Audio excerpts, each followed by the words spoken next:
वो घोषणा वो वीरभद्र जी को चाहते हैं क्योंकि वो 6 बार चीफ मिनिस्टर रहे, क्योंकि उनके साथ सुखविंदर सिंह सुक्खू जी का 36 का आंकड़ा शुरू से रहा है। कांग्रेस की गड़बड़ियों का परिणाम है कि ना डेवलपमेंट हो रही है, ना लोगों की पेमेंट्स हो रही हैं, ना लोगों को तनख्वाहें मिल रही हैं, ना लोगों को पेंशन मिल रही। विधानसभा के अंदर की कार्यवाही देख रहे होंगे तो कितने लोग आज अपनी ही गवर्नमेंट के विरोध में बोल रहे हैं। टीसीपी बिल आया तो संजय रतन जी ने उसका विरोध किया, 3-4 और विधायकों ने विरोध किया। शिमला में जो अवैध मस्जिद निर्माण का मामला चला हुआ, उसमें एक मंत्री और एक विधायक आपस में भिड़ गए, कुसुम्पटी और शिमला के।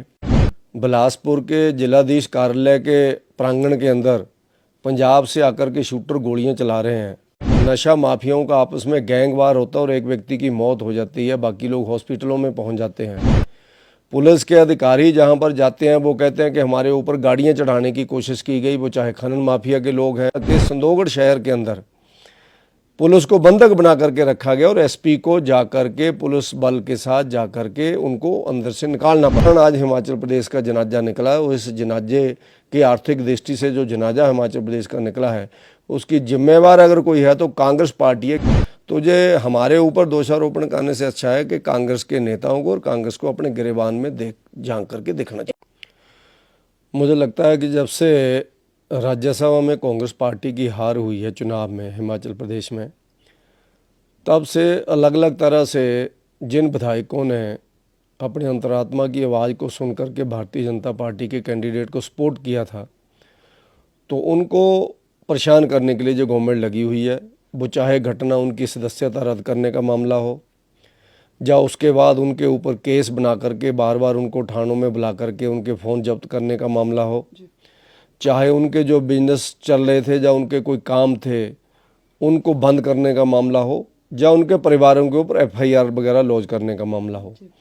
तब से जो इतने चिड़े हुए हैं तो मुझे लगता है कि उससे फ्रस्ट्रेशन में जो इस तरह की बातें कर रहे हैं। और इसी तरह का बिल पिछले कल सुखविंदर सिंह सुक्खू जी ने पेश किया, माननीय मुख्यमंत्री जी ने, तो उनको अब जो घटना हो गई वो हो गई। उनको ये भी सोचना चाहिए, आत्मनिरीक्षण भी करना चाहिए कि उनसे आखिर 9 विधायक क्यों नाराज होकर के चले गए।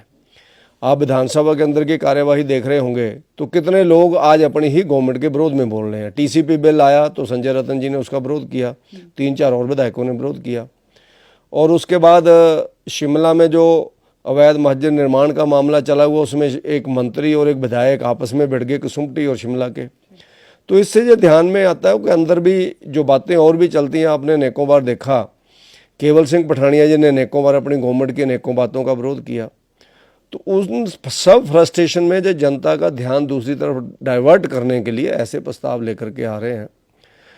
और मुझे लगता है कि इनकी जो गवर्नमेंट है ये बिल्कुल निराशा के वातावरण में चल रही है और उसी का परिणाम है कि सारे लोग आपस में बिखराव के रूप में विधानसभा के अंदर पेश आते हैं। अगर हिमाचल प्रदेश में लॉ एंड ऑर्डर अच्छा है ऐसा सत्ता पक्ष के आदमी बोलते हैं तो वो उनको मुबारक। बिलासपुर के जिलाधीश कार्यालय के प्रांगण के अंदर पंजाब से आकर के शूटर गोलियां चला रहे हैं।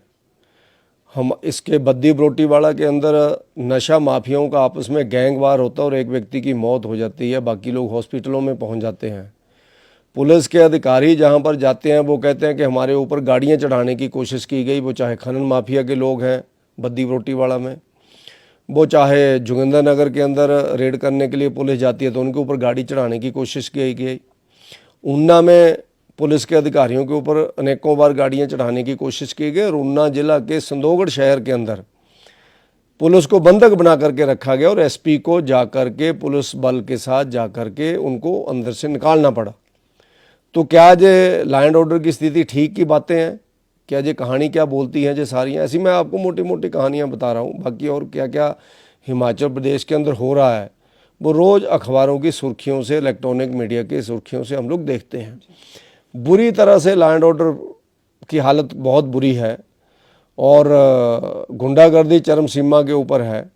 पेट्रोल पंप वालों से पेट्रोल डलवा करके लोग पैसे नहीं दे रहे हैं और भाग जा रहे हैं।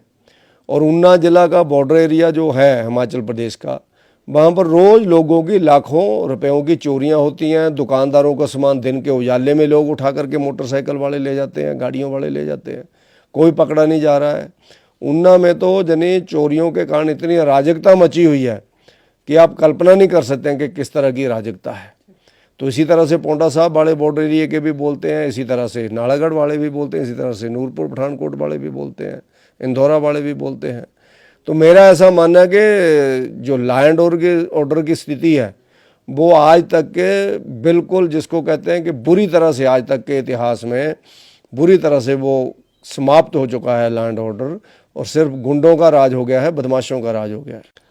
जहाँ तक आर्थिक व्यवस्था की स्थिति है, आप स्वयं जानते हैं, हिमाचल प्रदेश के इतिहास में पहली बार हुआ कि कर्मचारियों को लगभग आज जा कर के उनको सैलरी मिली है, और मुख्यमंत्री जी का ही बयान है कि जो पेंशन हो 10 तारीख के बाद मिलेगी।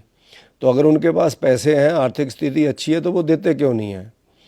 और मैं तो जो सौभाग्य मानता हूँ इस राष्ट्र का कि इस राष्ट्र के अंदर इंडी गवर्नमेंट नहीं आई, वरना ये जो खटाखट वाले थे ना, घूम रहे थे टी शर्टें डाल करके गप्पे मारते हुए, वो खटाखट होती ना पूरे देश के अंदर, तो आज पूरे देश के कर्मचारियों की ये स्थिति होनी थी कि उनको तनख्वाह और पेंशन लेनी मुश्किल हो जाती। तो उसके कारण हिमाचल प्रदेश के अंदर भी इन्होंने अनेकों वायदे किए थे, 1500 रुपया पेंशन, या उसके साथ साथ अनेकों, मैं उन गिनाना नहीं चाहता, हम तो उब गए उन गारंटियों को गिना गिना करके। मुफ्त खोरों की जमात खड़ी करना बंद होनी चाहिए, वो चाहे कोई भी गवर्नमेंट आती है। और उसके साथ साथ जो बेचारे गरीब लोग हैं, मैं कहता हूँ उनको 1500 क्या हो, उनको तो 5000 दो, चाहे 2500 दो, उनको 3000 रुपया दो।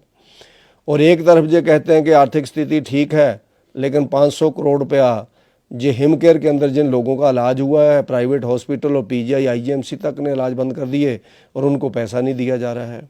सहारा योजना जो जयराम ठाकुर जी ने, जो बेड के ऊपर बेचारे पैरालाइज होकर के पड़े हुए हैं और अनेकों घातक बीमारियों से पीड़ित हैं, उनको 3000 रुपया पेंशन गई हुई है, 7-7 महीने हो गए। जो हमारे आउटसोर्सिंग कर्मचारी हैं, उनको 3-3 महीने की तनख्वाहें नहीं दी जा रही हैं। कर्मचारियों की तो तनख्वाह मैंने आपको बताया है कि आज पड़ी है। तो हिमाचल की आर्थिक स्थिति ये दर्शाती है कि जब हम लोग फाइनेंस की दृष्टि से डिसिप्लिन नहीं लाएंगे, फजूल खर्ची नहीं रोकेंगे, भ्रष्टाचार को नहीं रोकेंगे और लॉ एंड ऑर्डर की स्थिति बहाल ठीक नहीं करेंगे, तो ना इन्वेस्टमेंट आएगी ना इनकम आएगी। उसी कारण आज हिमाचल प्रदेश का जनाजा निकला है, और इस जनाजे की आर्थिक दृष्टि से जो जनाजा हिमाचल प्रदेश का निकला है, उसकी जिम्मेवार अगर कोई है तो कांग्रेस पार्टी है, क्योंकि कांग्रेस पार्टी के मुख्यमंत्री लगभग 60 वर्षों तक हिमाचल प्रदेश के अंदर रहे। पूर्व की जयराम की सरकार को दोष देने से अच्छा है कि वो अपने 2 साल का हिसाब किताब दें। जयराम जी के टाइम पर किस लेवल पर डेवलपमेंट थी लोग जानते हैं। अगर पैसा उस समय आता था तो लगता भी था। और 2 साल जयराम ठाकुर जी की गवर्नमेंट के कोरोना काल के गए, उस कोरोना काल में भी जयराम ठाकुर जी की गवर्नमेंट ने नरेंद्र मोदी जी के आशीर्वाद से, सहयोग से, एक दिन भी कर्मचारियों का वेतन लेट नहीं होने दिया, चाहे वो घरों के अंदर थे, चाहे दफ्तर बंद थे, इनकम बंद थी, लेकिन जो देना था वो समय के ऊपर दिया गया। और आज तो सब कुछ आ रहा है, उसके बावजूद भी दिया नहीं जा रहा है। तो ये हमारे ऊपर दोषारोपण करने से अच्छा है कि कांग्रेस के नेताओं को और कांग्रेस को अपने गिरेबान में झांक करके देखना चाहिए। मुझे लगता है कि उनको वो कोसना वो वीरभद्र जी को चाहते हैं, क्योंकि वो 6 बार चीफ मिनिस्टर रहे, क्योंकि उनके साथ सुखविंदर सिंह सुक्खू जी का 36 का आंकड़ा शुरू से रहा है। वो 6 बार चीफ मिनिस्टर रहे। और भारतीय जनता पार्टी तो जैसा मैंने कहा आपको, बिल्कुल कम समय तक चीफ मिनिस्टर रहे। हमारे लोग तो सिर्फ 20 साल चीफ मिनिस्टर रहे हिमाचल प्रदेश में। 5 साल शांता कुमार जी, 5 साल प्रोफेसर धूमल जी, और अब 10 साल और प्रोफेसर धूमल जी, और 5 साल जयराम ठाकुर जी। ऐसे कुल मिलाकर के हम लोग 20 साल चीफ मिनिस्टर रहे हमारे लोग। लेकिन कांग्रेस ने इतने लंबे समय तक शासन किया, वो वीरभद्र जी को तो अब दोष दे नहीं सकते, क्योंकि ओपनली बोल नहीं सकते हैं। तो उसके नाते जो कांग्रेस की गड़बड़ियों का परिणाम है कि ना डेवलपमेंट हो रही है, ना लोगों की पेमेंट्स हो रही हैं, ना लोगों को तनख्वाहें मिल रही हैं, ना लोगों को पेंशन मिल रही है, ना हिम केयर का पैसा जा रहा है, ना हॉस्पिटलों में इलाज हो रहा है, बच्चों की स्कूलों की वर्दियाँ बंद कर दी इन लोगों ने। ऐसी बहुत सी चीज़ें ना, डीजल के दाम 7 रुपये प्रति लीटर बढ़ा दिए, सीमेंट 100 रुपया बोरी महंगा हुआ कांग्रेस के 2 साल के शासन के अंदर। ऐसी बहुत लंबी एक लिस्ट है, जिसके कारण ये ध्यान में आता है कि कांग्रेस एक तरफ लूट मचा रही है लोगों को से टैक्स लगा करके, वहीं दूसरी तरफ भ्रष्टाचार करके अपने घर भरने के काम शुरू किए।